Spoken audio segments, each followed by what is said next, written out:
여러분 어제 잘 주무셨습니까? 혹시 어제 밤을 보낼 때 잠을 설치신 분은 안 계십니까? 그럼 다시 질문하겠습니다. 오늘이 부활절 아침이라 너무 설레어서 어제 잠을 못 주무신 분 계십니까? 사실 저도 어제 잘 잤습니다. 근데 제가 왜 이 말씀을 드리냐면 이 부활의 아침을 우리가 너무나도 당연하게 맞이하고 있습니다. 많은 주일 중에 한 주일 정도로 생각하는 우리의 마음을 한번 생각해 보길 원해서 이렇게 질문해 보았습니다. 여러분 요즘은 안 그럽니다. 근데 예전에 소풍을 가실 때 한번 생각해 보시면 그 설레임이 있었잖아요. 그쵸? 밤에 잠을 잘 수 없었던 그 설레임. 그런데 오늘 우리가 부활절인데 저를 비롯해서 여기 있는 모든 분들이 사실 그 설레임을 갖고 오늘 아침을 맞이했을까?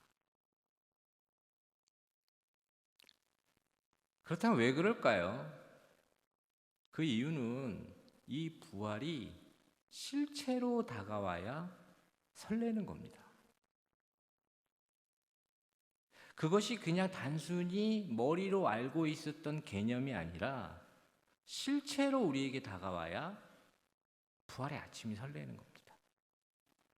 그러나 우리는 익숙해진 우리의 이 신앙과 믿음 속에 이 부활절 아침에 저와 여러분들이 설레기가 참 어렵습니다. 다시 오늘 읽은 본문으로 한번 돌아가 보겠습니다. 여러분 오늘 본문에는 고린도 교회가 나옵니다. 여러분 고린도 교회는 어떤 교회일까요? 성령의 은사가 풍성했던 교회였어요. 방언을 하고 치유와 회복의 역사가 일어나며 그 예배 드릴 때마다 기적과 능력이 나타났던 교회, 바로 그 교회가 고린도 교회였죠. 그런데 희한한 것은 그 고린도 교회가 사실 문제가 굉장히 많았다는 거예요. 그래서 오늘 읽은 본문을 보면 아주 가장 큰 문제를 하나 지적하고 있는데 그 문제가 무엇이냐면 부활의 능력을 부인하는 거예요. 부활의 능력을 부인하는 그 어떤 사람이 있다라고 이야기하며 이 고린도 교회의 문제를 지적하고 있습니다. 여러분 그런데 하나님을 근심하게 하는 사람이 두 유형이 있습니다. 어떤 유형이냐? 첫 번째는 그 마음에 하나님을 두기 싫어하고 하나님을 밀어내서 하나님 믿지 않는 사람. 근데 두 번째 유형은 어떤 사람이냐? 믿기는 믿는데 잘못 믿는 사람. 여러분 이 두 유형 중에 사실은 이 두 번째 믿음이 훨씬 더 어려울 수 있어요. 그래서 올바로 믿는 게 중요합니다. 우리는 우리 인생 자신이 갖고 있는 생각과 경험과 아집이 있어요. 그렇기 때문에 그 경험과 생각과 아집 속에 우리가 믿는 신앙도 끼워 맞추려고 하는 경향이 있다는 거죠. 근데 여러분 기억하십시오. 우리 인생은 내가 잘못 믿을 수도 있다는 걸 겸손하게 인정해야 됩니다. 믿기는 믿는데 잘못 믿는 사람들처럼 이 고린도 교회의 어떤 사람들이 무엇을 믿지 못했냐? 부활을 믿지 못한 거예요. 그런데 왜 그랬을까요? 이것을 우리는 잘 살펴보기 위해서는 이 고린도 교회를 우리는 알아야 됩니다. 여러분 이 고린도 교회는 어떤 지역에 위치하고 있느냐? 동서를 잇는 항구에 위치하고 있는 거예요. 근데 그 동서를 잇는 항구 어떤 느낌이 드세요? 요즘 현대로 얘기하면 두바이, 홍콩 이런 개념인 거예요. 그러면 어떤 것이 따라올 수밖에 없느냐? 상업의 중심지가 되는 거고 금융의 중심지가 되는 겁니다. 돈이 많았겠죠. 돈이 많다는 건 무엇을 이야기할 수 있느냐? 패션의 첨단을 달리는 겁니다. 세련된 거예요. 그리고 그 지역에는 무엇이 자리 잡기 시작하느냐? 많은 그 당시에 유행했던 그 헬라 철학의 이성적인 사고와 논리적인 사고를 추구하는 그런 지역이 바로 고린도 지역이었다는 겁니다. 그래서 이 고린도 지역은 헬라 철학의 중심이었을 뿐만 아니라 세련되고 화려한 상업의 중심지였어요. 그러다 보니 이 고린도 교회를 형성하고 있었던 사람들도 이 지역의 영향을 많이 받게 되었고, 그 지역의 영향으로 그들은 이성적으로 상식적으로 부활을 설명할 길이 없자 그들은 부활을 인정하지 않게 된 겁니다. 이성적으로 상식적으로 이해되지 않는 부분은 빼고 편집해서 본인들이 받아들일 수 있는 부분을 받아들이며 그렇게 믿음 생활을 했던 사람들이 바로 오늘 나오는 고린도 교회의 어떤 사람들이라는 거예요. 그런데 저는 묻습니다. 여러분, 우리가 믿는 이 신앙이 이에 대해서 믿는 걸까요? 아니면 믿기로 마음으로 결정하면 이해가 되기 시작하는 걸까요? 사실 우리 신앙은 이에 대해서 믿지 못합니다. 그러나 믿으면 이해가 되기 시작하고 믿으면 찾아오시는 하나님으로 말미암아 해석이 되는 게 우리의 신앙과 믿음이에요. 하나님은 우리가 이해할 수 있는 분이 아닙니다. 하나님은 우리가 받아들여야 되는 분입니다. 초대 교부 중에 터툴리안이라고 하는 교부가 있어요. 저는 이분을 굉장히 좀 주목해서 글을 많이 봤는데 엄청난 지성이에요. 그리고 여러분들이 어려워하는 그 삼위일체 교리를 정리한 사람입니다. 그리고 이 사람은 그 헬라 철학자들에게 맞서 기독교의 이 신앙을 철학적으로 변증하며 끊임없이 저서를 내고 그들을 통해서 이 기독교 신앙이 얼마나 위대하고 하나님의 말씀의 능력이 있는지를 선포했던 사람, 그 사람이 누구냐? 터툴리안이라는 사람입니다. 철학자죠. 지성적인 사람이고 이성적인 사람입니다. 그런데 이 사람이 어떤 고백을 하느냐? 저는 그걸 잊을 수가 없어요. 그 사람의 고백. 나는 이해되지 않기 때문에 믿는다라고 얘기하더라고요. 아무리 글을 쓰고 아무리 연구하고 아무리 생각해도 이해되지 않는 거죠.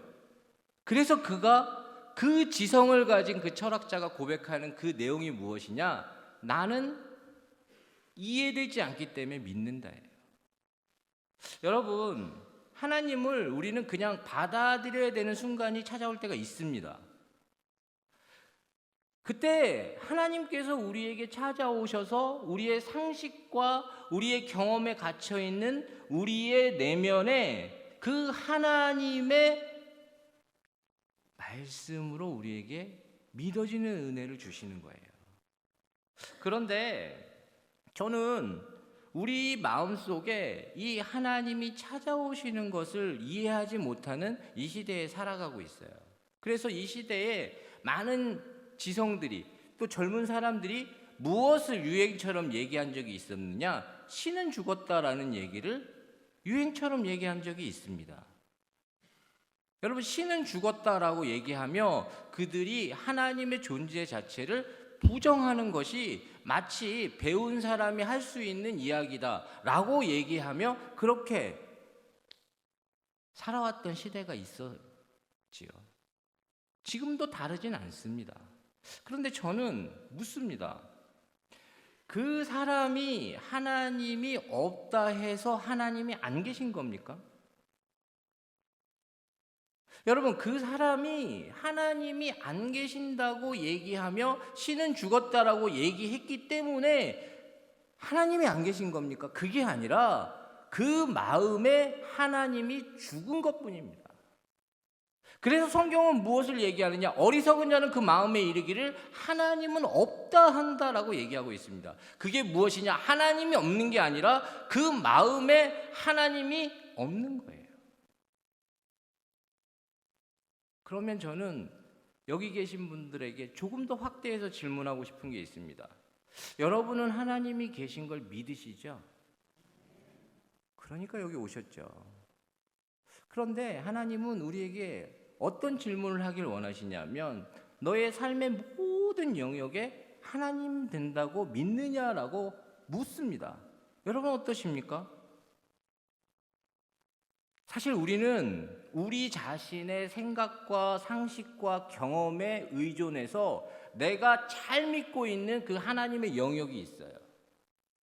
그것이 어떤 분에게는 병을 고치시는 하나님, 어떤 분에게는 마음을 치료하시는 하나님, 어떤 분에게는 물질을 주시는 하나님, 어떤 분에게는 전능하신 하나님으로도 나타날 수 있습니다. 그런데 제가 묻고 싶은 건 무엇이냐? 우리 삶 속에 여전히 우리 마음에도 하나님이 없는 영역이 있다는 거예요.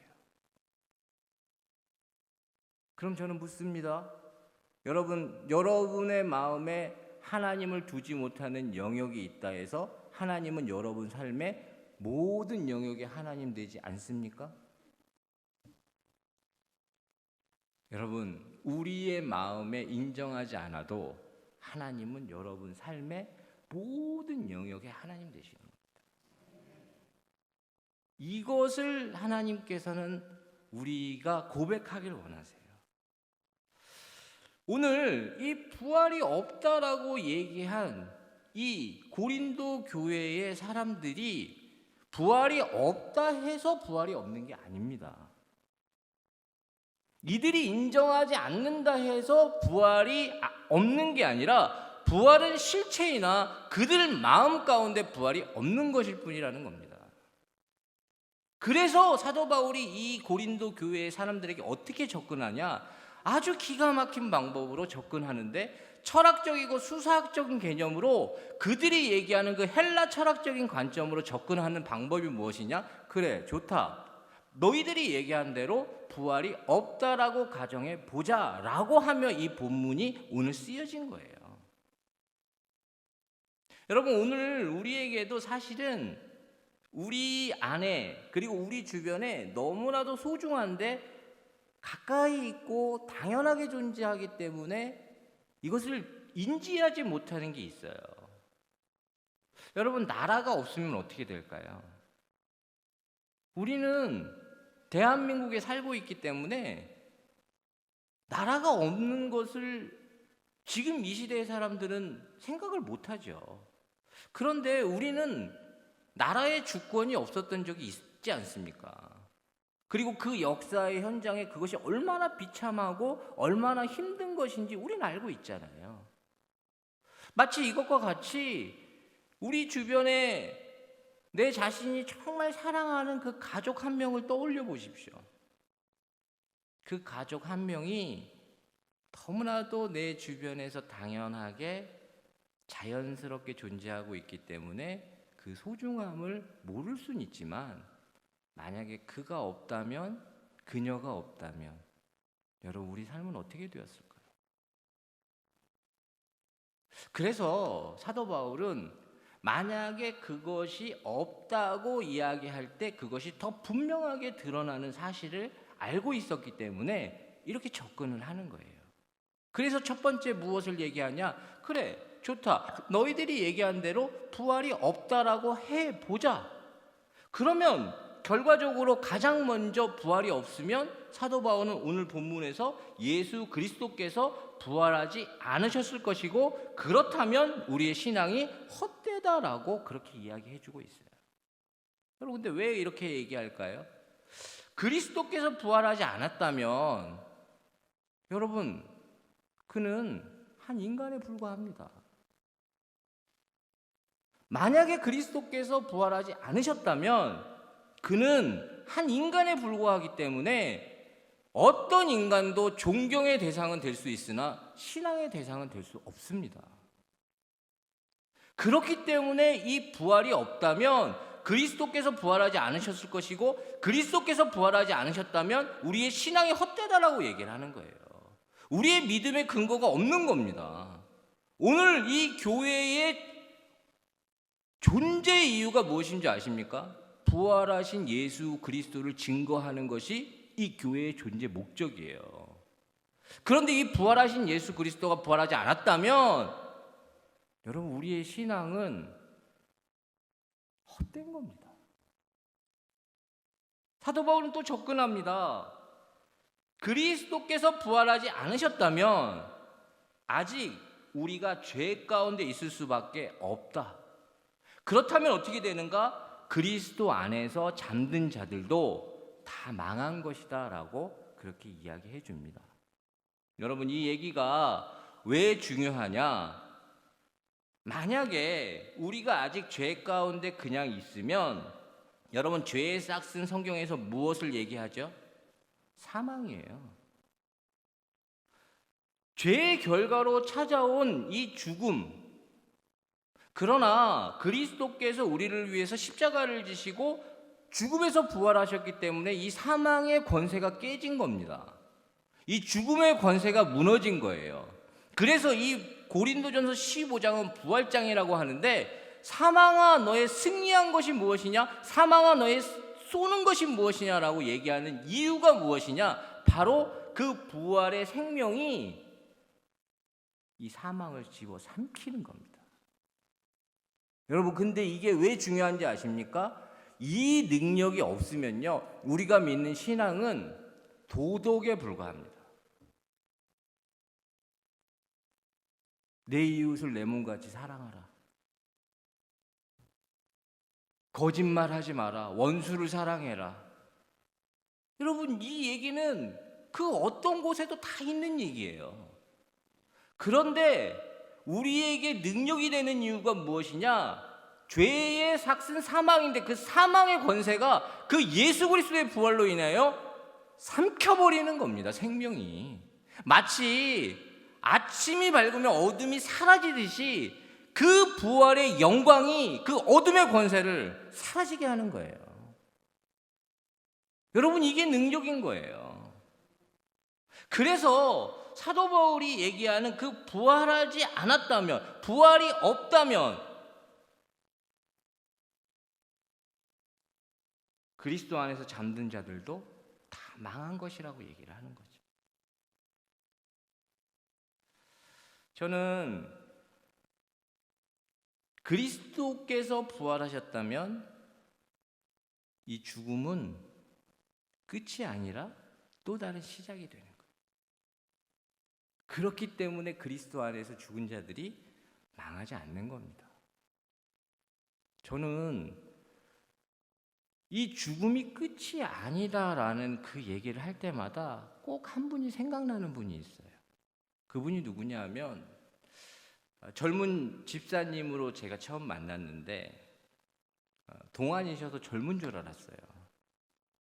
근데 권사님이 되시고 보니 연세가 꽤 있으시더라고요. 근데 그 가정이 사실 저는 문제가 하나도 없는 줄 알았어요. 왜냐하면 너무 밝고 교회에 오는 걸 너무 즐거워하시고 또 목사님들한테 어떤 긍정의 에너지를 막 주시는 분이었거든요. 그런데 그분이 어느 날 저를 찾아오셔서, 목사님, 저랑 신방 한 군데 가주시면 안 되냐. 가겠다. 어디입니까? 알고 봤더니만 그 권사님에게 하나밖에 없는 아들이 한 20살 정도 됐더라고요. 근데 이 아이가 어렸을 때부터 많이 아파서 이제 더 살 기력이 없어진 거예요. 그래서 임종 예배를 드려달라고 그러더라고요.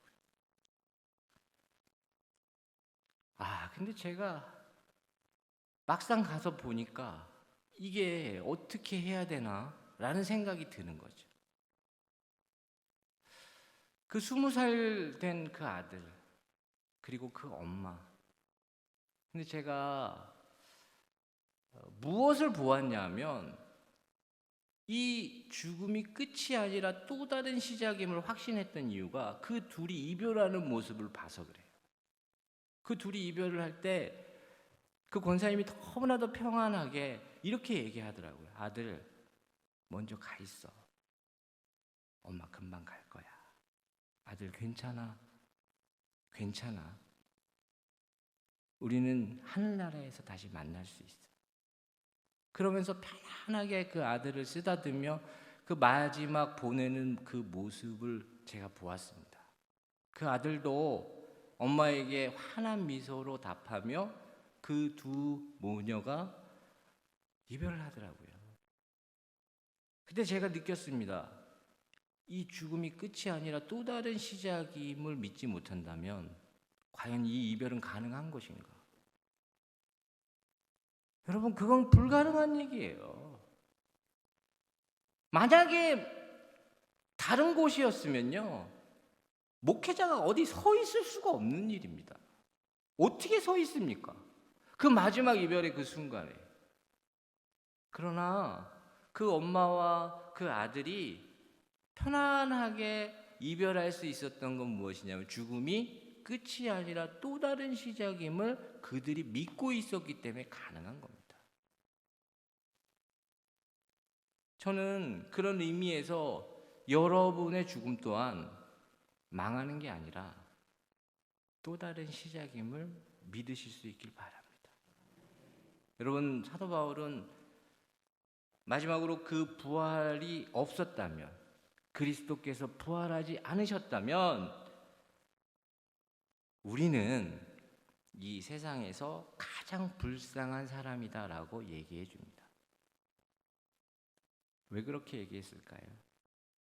사도 바울이 그렇게 얘기한 이유는 지금 그 자신, 그 사도 바울이 목숨 걸고 복음을 전하는 이유가 무엇이었을까요? 여러분, 그는 부활이 실체임을 알았기 때문에 한 거예요. 부활이 개념이 아니라 그 부활하신 예수 그리스도가 지금 이 순간의 실체이기 때문에 그는 목숨을 아끼지 않고 나의 달려갈 길과 주 예수께 받은 사명, 하나님의 복음을 증거하는 일에는 나의 생명도 조금도 귀한 것으로 여기지 않겠다라고 하며 달려가는 겁니다. 여러분, 그런데 그 사람에게 부활이 없다면 여러분, 그 사람은 거기서 뭐 한 걸까요? 가장 불쌍한 사람일 수 있는 거예요. 여러분, 양화진에 가면요, 여러분, 선교사들의 무덤들이 있는데요, 제가 그걸 보면서 어느 날 전율을 느낀 게 무엇이냐면 그들의 나이가 20대, 30대입니다.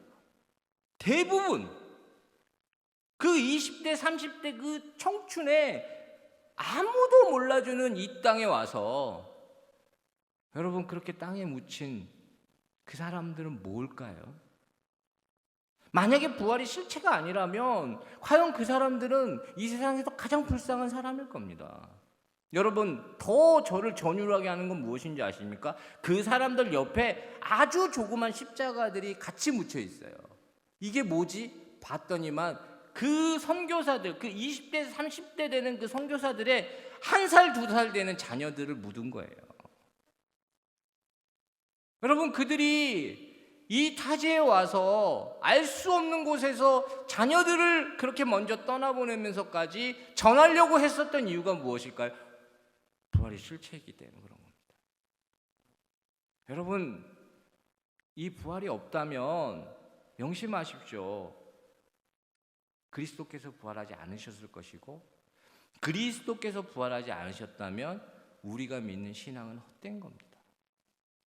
그리스도께서 부활하지 않으셨다면 여러분, 죽음은 또 다른 시작이 아니라 끝인 거예요. 그러나 그리스도께서 부활하셨다면 죽음은 또 다른 시작이 되는 것이고, 그 그리스도께서 부활하셔 그 실체가 경험되어지는 사람들이 하나님의 보내심을 따라 복음을 증거하는 것이고, 교회가 세워지는 것이고, 성령이 역사하시는 것이고, 우리가 살아나는 것이죠. 그러나 제가 이렇게 아무리 얘기해도요, 이 전하는 말에 이렇게 화가 안 와닿을 수 있어요. 그렇지 않을까요? 저는 다 오늘 이 부활이 개념이 아니라 여러분들의 실체가 되었으면 정말 좋겠습니다. 그러나 사실 많은 이야기를 하고 많은 말씀을 듣고 전해드는 이야기를 아무리 들어도 여러분, 이 부활이 실체로 다가오기 위해서는 어떻게 해야 되는지 아십니까? 만나야 됩니다. 부활하신 예수 그리스도를 우리가 인격적으로 만나야 이 부분이 해결이 되는 거예요. 근데 많은 사람들이 교회를 오래 다니고요, 신앙생활을 아무리 오래 해도 이 경험이 없기 때문에 부활이 그냥 개념으로 끝나는 일들이 너무나도 많다는 거죠. 여러분, 그러나 만나지 않으면 이것은 개념이 될 수도 있지만 만나면 이건 개념이 아니라 실체가 되는 거예요. 그럼 어떻게 해야 되나요? 여러분, 조용히 하나님께 시선을 돌리시면 무엇을 발견하는 줄 아십니까? 찾아오시는 하나님을 발견하는 거예요. 저는 부활을 믿지 못했던 사람들이 단순히 이 고린도 교회 사람들만이었을까요? 아니에요. 예수님의 제자였던 그 도마라고 하는 사람도 부활하신 예수 그리스도의 소식을 들었습니다. 알았어요. 그런데 그는 무엇을 얘기하냐? 내가 그 손에 못자국에 손을 넣고 내가 그 옆구리에 창자국에 손을 넣지 않으면 난 믿지 못하겠다고 얘기를 해요. 여러분, 그러면 어떻게 해야 되는지 아십니까? 예수님 입장에서 걔는 그냥 빼면 됩니다. 굳이 뭐 그 친구 안 믿겠다는데요. 빼면 되는데 예수님 어떻게 하시느냐? 도마를 찾아오시잖아요. 도마를 찾아오셔서 도마를 만나주시고 도마에게 그 손에 못자국에 손을 넣게 하시고 그 옆구리에 손을 넣게 하시며 그를 데리고 가시며 그에게 부활이 실체임을 경험케 하시는 그분이 누구시냐? 나의 주, 나의 하나님이신 예수 그리스도라는 거예요. 여러분, 그런 의미에서 아직 나에게 그렇게 실체로 다가오지 않는 그 만남의 은혜가 없었다면요, 여러분, 간절히 구하시기만 하면 되는 거예요. 제가 예전에 그 청소년들을 섬길 때가 있었다고 말씀드렸잖아요. 얘네들을 보면요, 질풍노도의 시기잖아요. 그냥 한 아이가 저를 찾아왔더라고요. 그러면서 뭐라고 그러냐면, 목사님, 저는 고등학교를 졸업하면 교회 안 다닐 겁니다. 그걸 뭐 얘기를 하고 그러는지는 모르겠어요. 그러더라고요. 그래서 제가 그러냐? 그럼 지금은 왜 왔냐?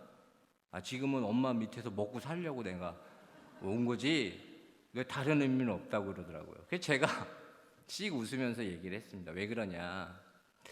그 아이를 보는데 저를 보는 것 같더라고요. 그래서 제가 그 아이한테 씩 웃으면서 그렇게 해라. 근데 너 한 가지만 기억해라. 너 스토커 중에 진짜 큰 스토커가 있는데 그게 누군지 아니? 그게 하나님이다. 너 하나님 절대 못 떠난다. 하나님이 너를 추적하실 때 어떻게 추적하시느냐? 네가 저 바다 끝에 가 있어 봐라. 하나님 거기에 찾아오실 거다. 네가 저 땅 끝에 가 있어 봐라. 하나님 거기 찾아오실 거다.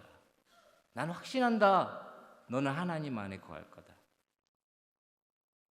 여러분, 저는 제 자신을 돌아볼 때 하나님은 저를 향해서 늘 달려오고 계시는 하나님이 머릿속에 떠올라요. 저를 향해 달려오시는 거예요. 뛰어오시는 거예요. 항상 제가 도망가도 저를 향해 달려와 주시는 그 하나님이 제가 느껴지자 이 부활이 실체가 되더라고요.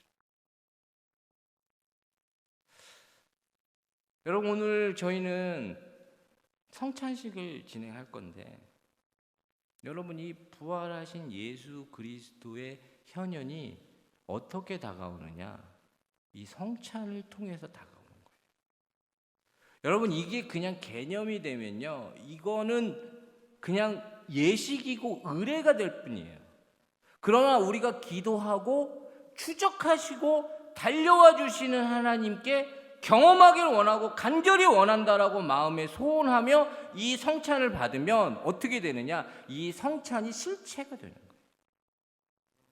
그래서 그 속에서 내 마음의 연약함들이 다시 일어날 수 있는 용기가 생기는 것이고, 내 몸의 아픔이 치유가 되는 것이고, 성령이 임하는 것이고, 그 그리스도의 몸과 피가 내 혈관을 통해 흘러내림으로 인해 내가 새로워지는 거예요.